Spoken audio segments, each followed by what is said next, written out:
laki-laki memandang aurat laki-laki. Dia tanya satu lagi soalan, orang laki-laki pandang aurat laki-laki adakah haram? Sabdanya, jika berkuasa memelihara akan daripada bahawa melihat akan dia oleh seorang, maka hendaklah dia perbuat, jangan tengok aurat laki-laki, rumah laki-laki. Seperti melarang akan dia jangan membuka auratnya dengan kekuasaan kamu. Dengan apa yang kita ada, kita boleh suruh dia, paksa dia jangan buka walaupun sama-sama laki. Ataupun dengan ajar nasihat kamu atau lainnya.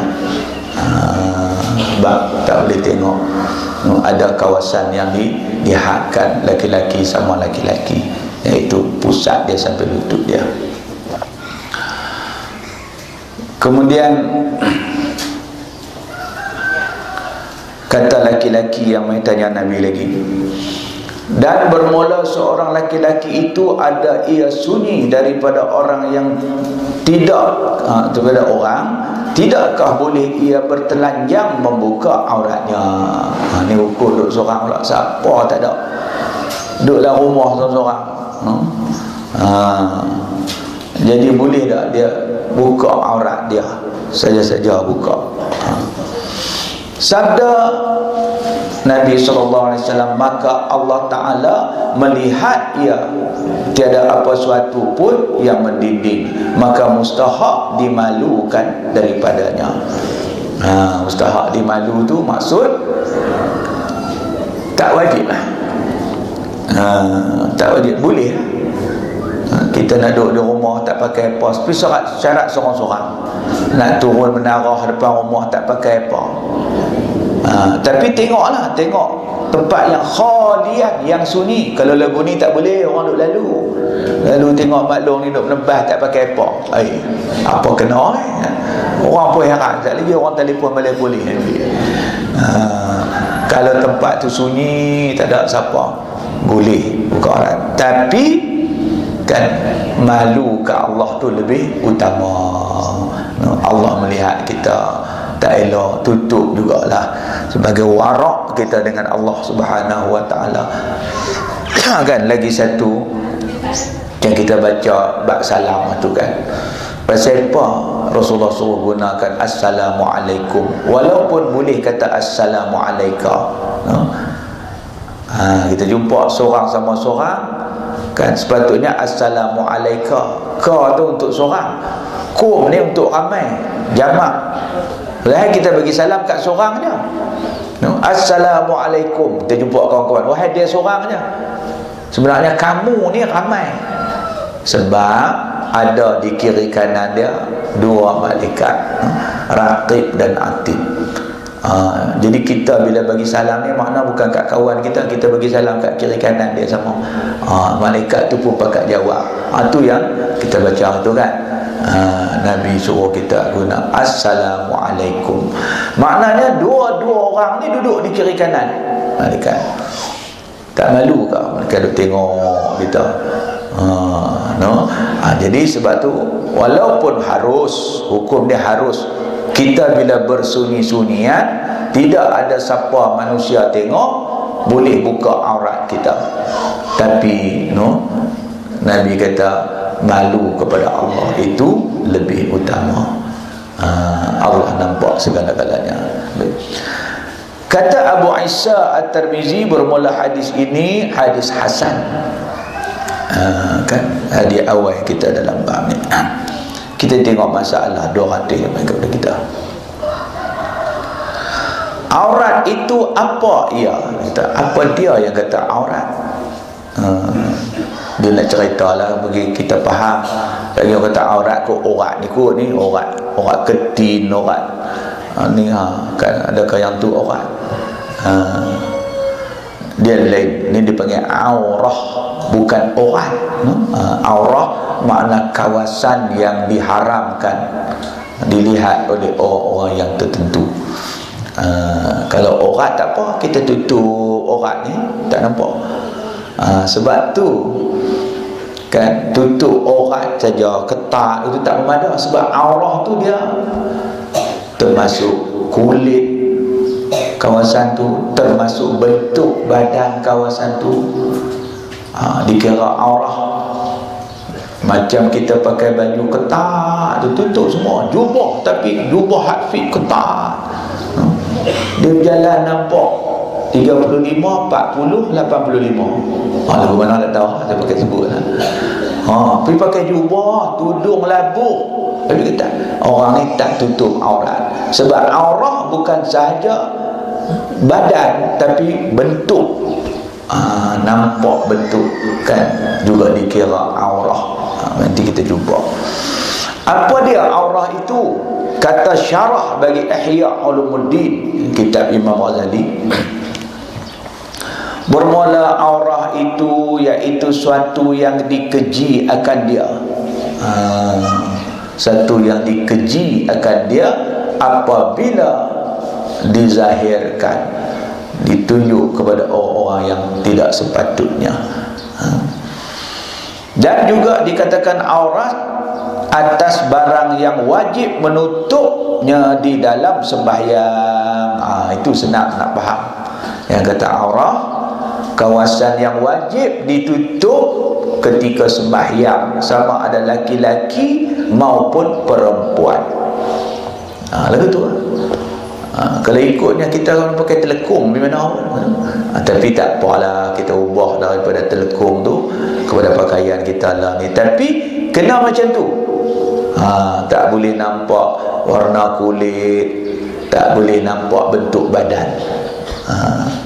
Sebab tu perempuan yang beriman, dia kena beli kain ke apa, dia ada perhitungan dia. Tapi pilih kain pertama, dia nak kena tengok dia tak jarang, sebab nak tutup daripada nampak kulit. Yang kedua, dia kena buat tu, kena buat bagi longgar, tak boleh ketat. Ni dia ada kira-kira. Kan hari ni saya tengok pasien, dia tengok dalam YouTube, dia keluar pasien jubah satu hari saja. Saya nak cari jubah lelaki-lelaki, tengok jubah perempuan. Allah, jubah tapi lah dia punya rat tu lah, nampak habis Gunung Jerai, Bukit Dera. Kalau lagu ni walaupun dia nama dia jubah, tapi dia tak memenuhi menutup Allah. Kan itu kita kena faham. Kemudian dan atas barang yang diharamkan oleh syarak memandangnya, itu yang dikatakan aurat mengikut Imam Ghazali dalam kitab Ihya Ulumuddin. Apa dia? Iaitu suatu yang dikeji kan di segi syarak. Kemudian barang yang wajib menutupnya di dalam sembahyang, barang tu anggota lah. Anggota yang wajib ditutup dalam sembahyang, itulah dia aurah. Kan kita nak berpakaian di luar sembahyang pun kena ambil panduan pakaian dalam sembahyang. Buatlah pasien apa pun, jangan lari daripada tu. Tu kita orang yang menjaga aurah. Okay. Kemudian aurat laki-laki sama laki-laki dan aurat perempuan sama perempuan. Kata Imam Nawawi rahimahullahu ta'ala dalam syarah Muslim, Nawawi kata, bermula aurah laki-laki serta laki-laki itu ialah barang antara pusat dan lutut. Barang lagi, anggota lah, antara pusat sampai lutut ni. Kan kita nak pakai seluar pendek lagu mana pun, pastikan tak nampak lutut, bawah sikit pada lutut, bawah sikit daripada lutut. Kalau kita nak pakai seluar, ini kawasan aurat laki-laki. Aurat laki-laki lah, banyak orang nak pakai seluar naik motor, pakai seluar pendek. Okay, boleh, tapi bagi bawah pada lutut lah, jangan atas pada lutut. Kemudian Dan begitu juga aurat perempuan serta perempuan. Perempuan serta perempuan, macam kita cerita tadi lah, pusat sampai lutut juga. Perempuan sama perempuan Islam, no? Kan ada pendapat menyatakan dengan perempuan bukan Islam dia lain. Dan bermula pusat dan lutut itu adakah pada dan bermula pusat dan lutut itu ada padanya 3 wajah bagi ashab kita. Okey, dalam nak menentukan kawasan yang haram tu kan, laki-laki dengan laki-laki, perempuan dengan perempuan, pusat sampai lutut. Nak menjelaskan kawasan tu, dia ada 3 wajah, yakni 3 pendapat daripada ulama-ulama mazhab Syafi'i. Yang lebih asahnya, yang lebih asah tu maknanya yang lebih tepatnya, kita ambil yang tu je lah, dia tak hurai yang apa nama 3 lagi. Yang lebih asahnya, bukannya kedua-duanya aurat, dan wajah yang keduanya aurat, dan wajah ketiganya pusat itu aurat, dan lutut bukan aurat. Dia abang tiga. Apa yang abang ni? Pendapat yang pertama menyatakan pusat tu sendiri tak aurat, cuma kawasan lepas pada pusat sampai ke lutut itu aurat, dan lutut tu tidak aurat. Tu satu apa nama pendapat. Baik. Pendapat yang kedua menyatakan kedua-duanya aurat juga. Pusat tu pun aurat, lutut tu pun aurat. Jadi nak tutup kena bagi atas pada pusat, bawah pada lutut. Dan yang ketiga, ada juga pendapat mazhab Syafi'i menyatakan aurat itu pusat itu aurah, lutut bukan aurah. Makna kena tutup juga. Ni nak cerita lutut tu saja, tak lutut dengan pusat tu. Kawasan tu dah tentu dah tak ada khilaf. Lutut tu kan tak aurat, boleh nampak sekerat, tapi pusat tak boleh. Dah nak buat macam mana? Kita peganglah yang lebih selamat untuk jaga aurat kita, bagi lebih atas pada pusat, bawah sikit pada lutut. Sebab kalau berjalan terlangkah ke apa ke, dia tak terselak. Macam kita nak jaga kawasan uduk ketika kita ambil air semayang, basuh tangan sampai ke siku, tapi nak memastikan siku kita dibasah, kita lebihkan sikit. Di mana siku tu takkan terlaksana basuh dia, melainkan kita bagi lebih, maka yang lebih tu pun dihukum wajib. La yutimul wajib illa bihi fahuwa wajibun. Takkan sempurna yang wajib ini melainkan dengannya, dengan yang lebih tu, maka hal lebih tu pun jadi wajib. Kita ambil kaedah tu selamat. Jangan tak ada ke orang nak pakai kain dia jah dia tu pusat, lutut buat gak-gak, bagilah lebih. Bagi lebih, itu lebih pertama. Baik. Kemudian aurat laki-laki dipandang oleh laki-laki dan aurat perempuan dipandang perempuan, apa hukumnya? Kata Imam Nawawi rahimahullah ta'ala dalam syarah Muslim, haram memandang laki-laki kepada aurat laki-laki, hukumnya haram, sama juga. Walaupun laki-laki sama laki-laki kita nampak lagu tak apa, tapi kita sedang melihat benda yang haram. Benda haram ni kalau hari-hari duk buat, dia akan menggelapkan hati kita. Macam dalam satu riwayat hadis, Rasulullah menyatakan tiap kesalahan yang kita buat tanpa kita bertobat, satu titik tumpuk hitam melekat di hati. Tapi kalau kita tobat, kita istighfar, dia bersih balik. Tapi kalau duk tengok benda haram, duk buat maksiat haram, dia hari-hari dia tumpuk tu, dia bertambah, sampailah satu keadaan hati dia menjadi kelam. Kelam ni gelap, dipanggil arran, karat hati dalam Quran. Bila jadi penuh kelam lagu tu, tak berguna lagi dekat dia nasihat agama. Orang lagu ni ajak main mengaji pun duduk lagu dia, no? Pasal hati dah kotor. Susah tu sementara nak bersihkan. Sebab tu kita disuruh oleh Nabi, bila melakukan kesalahan, lebih lagi buat benda yang haram, segera istighfar, supaya hati kita menjadi bersih. Barulah boleh masuk ilmu, boleh masuk nasihat. Orang hak bantah dengan nasihat agama kita duk abang tak mau nak dengar ni. Tuan-tuan, cuba tanya dia, hang tahu tak ada neraka? Tahu. Syurga tahu tak? Tahu. Tapi awak dah buat apa? Dia kata aku pun tak tahu. Siapa tu jadi teringin. Jadi tak takut dekat neraka, tak teringin kepada syurga, sebab permukaan hati dia dah gelap. Dia tak ada pertimbangan. Dia jadi tak apa, nampak neraka pun dia nampak lagu neraka pak mentua dia. Orang hamba neraka jahanam, dia kata bagus, boleh lari keluar jahanam, dia buat begini. Dia jadi lagu siap. Kita buat forum perdana, dia pemain siap besok ada satu tempat main. Cerita dia syurga neraka. Habis-habis tu dia pergi tanya ada hang pun main dengar forum perdana. Dia kata syok dengar cerita surga neraka. Batu hang tak takut kan nak masuk neraka tengok depa cerita tadi. Dia kata takut apa masuk neraka? Masuk neraka keluar nami. Kan ada neraka nami. Dia ingat lagu tu. Kalau orang Islam pergi jadi lagu tu, makna dia hati dia ada masalah. Salah satu sebabnya dia duk buat benda-benda yang haram.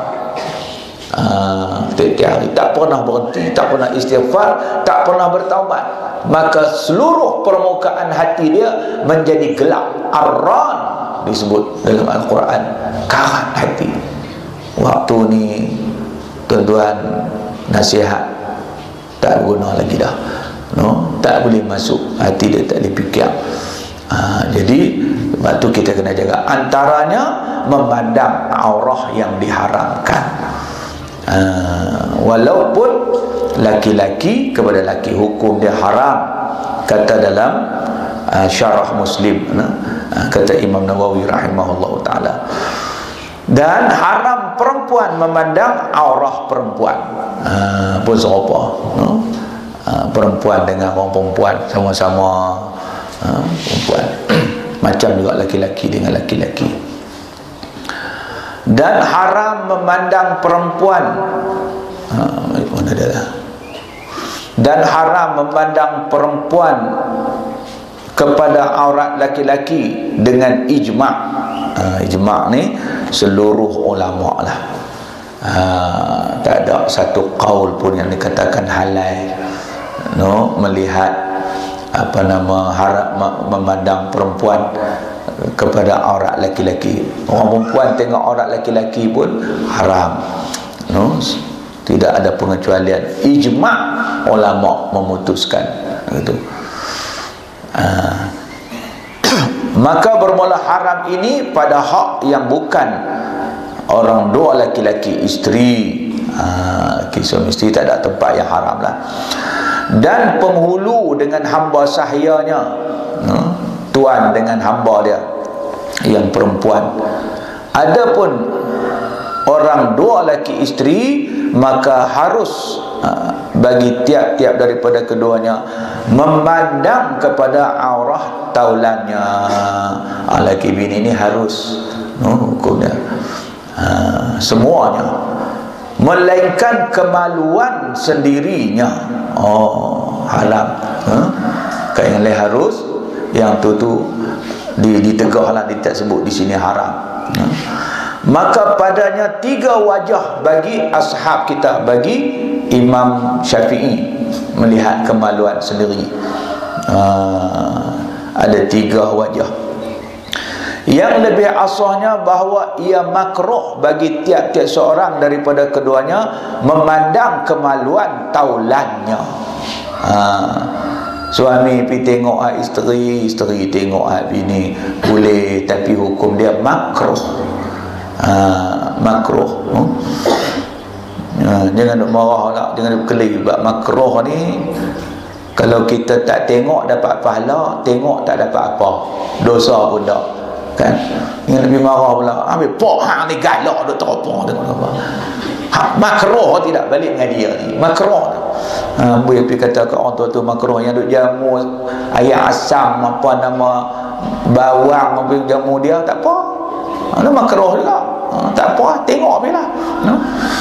Dan daripada ketiadaan hajat, ketiadaan hajat, saja-saja ada hajat lain cerita pula. Tak ada hajat, hukum dia makruh. Dan tiada haram, ya tak haram tak haram. Dan keduanya haram. Ada pendapat keduanya kata haram.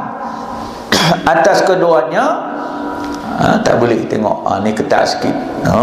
Tak apalah, dia ada khilaf ulama ni, rahmat bagi kita. Bila kata ada haram, ada makruh, nak buat guna. Kan jagalah, kalau boleh tak tengok tu bagilah, kalau tertengok tak apa, itu rezeki lah kan. Pasal dia makruh, saja-saja nak tengok pun tak apa, cuma tak dapat pahala. Kalau tak tengok pun dapat pahala. Dia kata pahala kok lain banyak dah ustaz tu, tak apa lah. Dan ketiga, haram atas laki-laki dan makruh bagi perempuan. Ada juga pendapat ulama itu, mengatakan haram atas laki-laki. Laki-laki tengok haram, perempuan tengok tak apa. Perempuan ni mana isteri lah, suami. Itu tiga pendapat lah. Jadi kita macam mana nak buat ni, nak bergantung pada keadaan. Jangan sampai kerana tu sampai nak cerai. Pergi mengadu, awak nak cerai ni, bini saya tengok hak saya. Bodoh kena. Long ni bodoh. Dan bermula memandang di dalam kemaluan.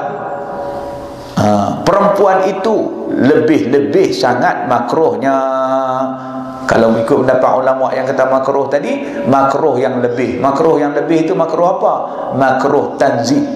Namanya makruh tanzih, makruh yang hampir kepada haram, tapi tak haram, dekat-dekat. Kalau ikut pendapat yang menyatakan haram tadi, dia mengukuhkan lebih lagi lah haramnya. Dan ada pun tuan pengulu sahaya yang perempuan, maka jika ada ia milik watinya, kan dia boleh bersetubuh dengan hamba dia, maka antara keduanya seperti hukum orang dua laki isteri, macam suami isteri juga. Ni cerita dululah, zaman tu paling benar ni tak ada lah. Jadi maknanya haruslah kita ambil yang mengatakan harus.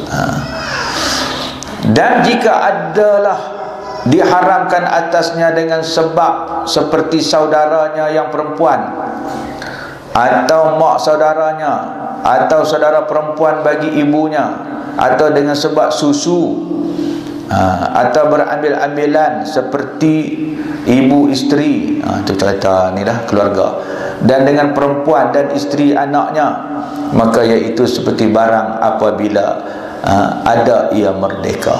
Cerita macam tadi dah, cerita mahram, cerita ajnabi gitu. Dan jika adalah ia sahaya perempuan